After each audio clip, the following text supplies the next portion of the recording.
வணக்கம் நண்பர்களே, இன்னைக்கு கேசரி செய்யறது எப்படின்னு பார்ப்போம். 2 டம்ளர் ரவை எடுத்திருக்கேன். இதை நம்ம இப்போ வறுக்க போறோம்.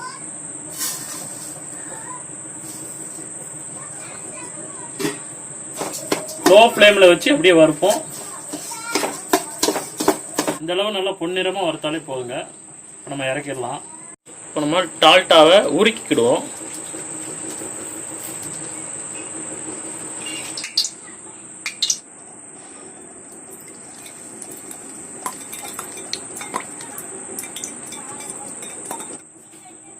டால்டா கொஞ்சோண்டு ஊற்றிக்கிடுவோம். உருக்கி வச்ச டால்டா, ஏலக்காய், கிஸ்மிஸ் பழம், முந்திரி, இது மூணையும் வறுக்க போகிறோம்.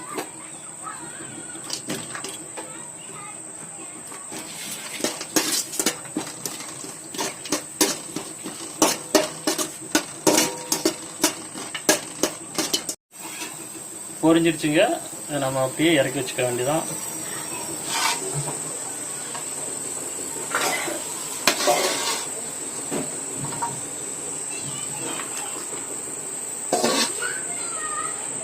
ரெண்டு கிளாஸ் ரவைக்கு 4 டம்ளர் தண்ணி ஊற்ற போறோம்.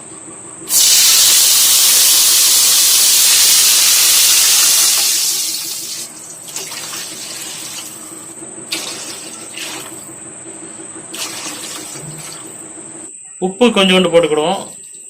எந்த இதுனாச்சும் கொஞ்சம் உப்பு போட்டீங்கன்னா இன்னும் கொஞ்சம் டேஸ்டா இருக்கும். சீனி 2 டம்ளர்.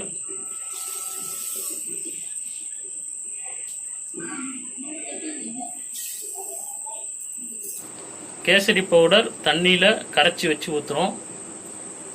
உங்களுக்கு கலர் வேணும்னா இப்படி போட்டுக்கோங்க, கலர் வேண்டாம்னா கேசரி பவுடர் தேவையில்லை. நல்லா கொதிக்கட்டும்.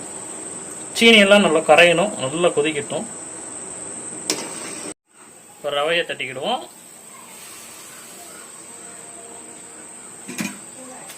நல்லா அப்படியே கிண்டி விடணும்.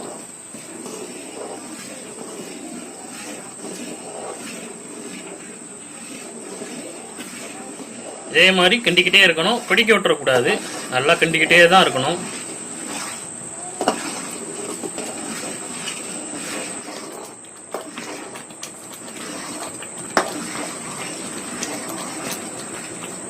லோ ஃப்ளேமில் வச்சுக்கோங்க, இல்லைன்னா அப்படியே தெறிக்கும். நல்லா கட்டியாக வருது பார்த்தீங்களா, இதே மாதிரி அப்படியே வரும். உருக்கிற வச்சிருந்த டால்டாவை ஊற்றிக்கிறோம். உங்களுக்கு வேணா நீங்க நெய் வேணா யூஸ் பண்ணிக்கோங்க. நான் டால்டா யூஸ் பண்ணிக்கிட்டேன்.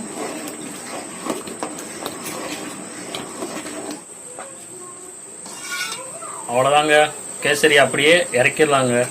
இது ஆறதான் நல்லா கட்டி ஆகும். அப்படி இறக்கிடுவோம். இதுக்கு மேல நம்ம வறுத்து வச்சிருந்த முந்திரி, கிஸ்மிஸ் பழம், ஏலக்காய் இதெல்லாம் நல்லா தூவி விட்டுக்கிடுவோம்.